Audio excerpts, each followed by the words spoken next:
Bismillahirrohmanirrohim. Assalamualaikum warahmatullahi wabarakatuh. Halo adik-adik sahabat belajar semua. Kita bertemu kembali pada video pembelajaran. Apa ya materi kita hari ini? Mari kita saksikan cuplikan video berikut. Ayo, sudah ada yang bisa menebak kita belajar apa hari ini? Ya, pada video kali ini kita akan belajar tentang pencemaran air. Dalam kehidupan sehari-hari, makhluk hidup selalu membutuhkan air, termasuk manusia. Kita sangat membutuhkan air bersih untuk berbagai kegiatan, antara lain minum, mandi, mencuci, memasak, dan sebagainya.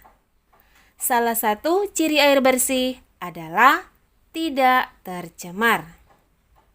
Lalu, bagaimana air dikatakan tercemar? Ya, betul adik-adik sahabat belajar. Air dikatakan tercemar apabila air itu sudah berubah, baik warna, bau, maupun rasanya. Pencemaran air yaitu masuknya makhluk hidup, zat, energi, atau komponen lain ke dalam air.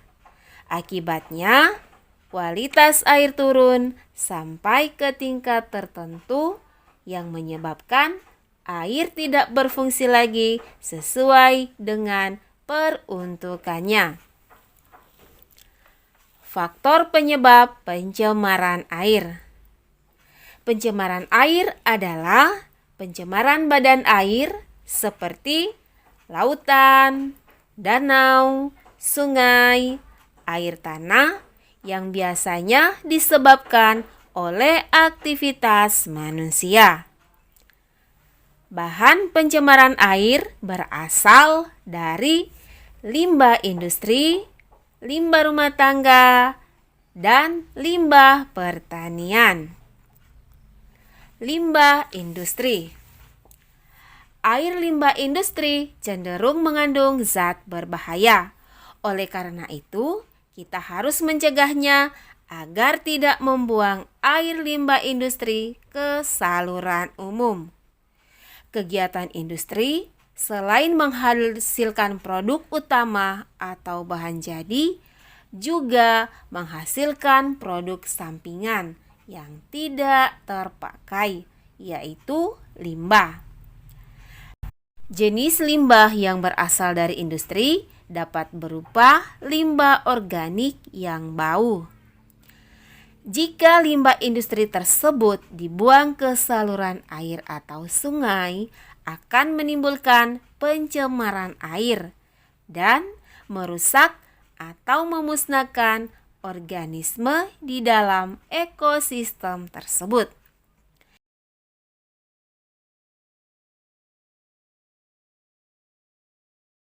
Limbah industri yang berupa logam berat sering dialirkan ke sungai, sehingga sungai menjadi tercemar. Jenis-jenis logam berat adalah raksa, timbal, dan kadmium, di mana ketiganya sangat berbahaya bagi manusia apabila mengkonsumsinya. Misalnya, pencemaran raksa yang terjadi di Minamata, Jepang. Para nelayan di sekitar Teluk Minamata memakan ikan yang tercemar raksa.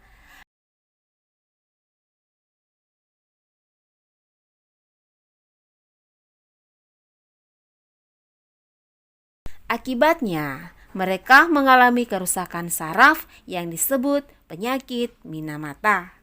Lebih dari 80 orang yang meninggal akibat penyakit ini. Limbah rumah tangga.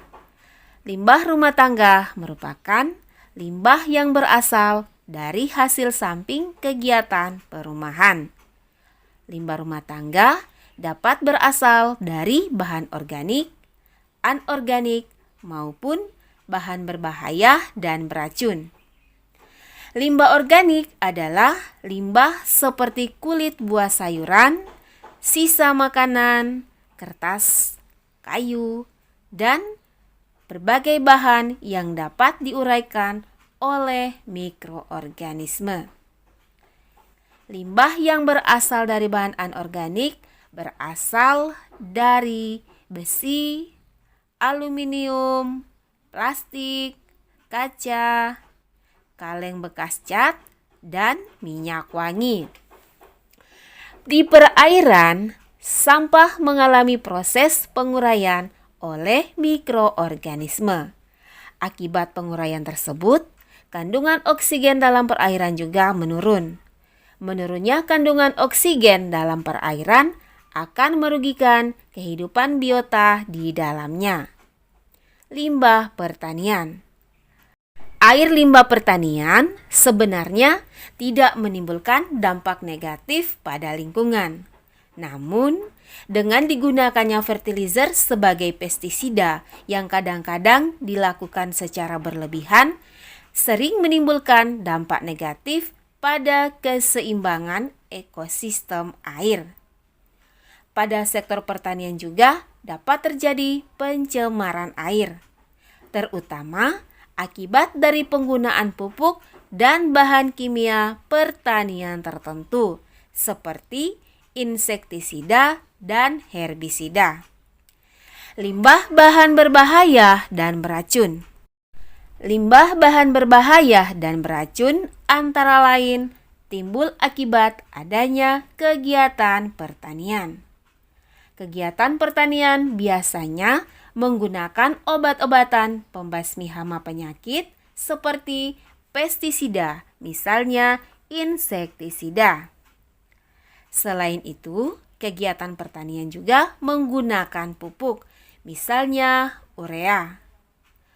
Penggunaan pupuk yang berlebihan juga dapat menyebabkan suburnya ekosistem di perairan kolam, sungai, waduk, atau danau. Pupuk yang tidak terserap ke tumbuhan akan terbuang menuju perairan. Akibatnya terjadi atau tumbuh suburnya ganggang di atas permukaan air. Tanaman ganggang ini dapat menutupi seluruh permukaan air, sehingga mengurangi kadar sinar matahari yang masuk ke dalam perairan tersebut. Akibatnya, proses fotosintesis terganggu dan kadar oksigen yang terlarut dalam air menurun, sehingga merugikan makhluk hidup lain yang berada di dalamnya.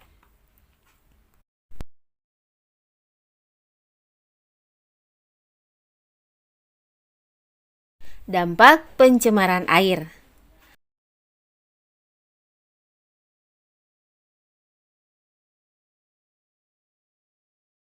Air limbah yang tidak dikelola dengan baik akan menimbulkan dampak yang tidak menguntungkan bagi lingkungan, seperti penurunan kualitas lingkungan.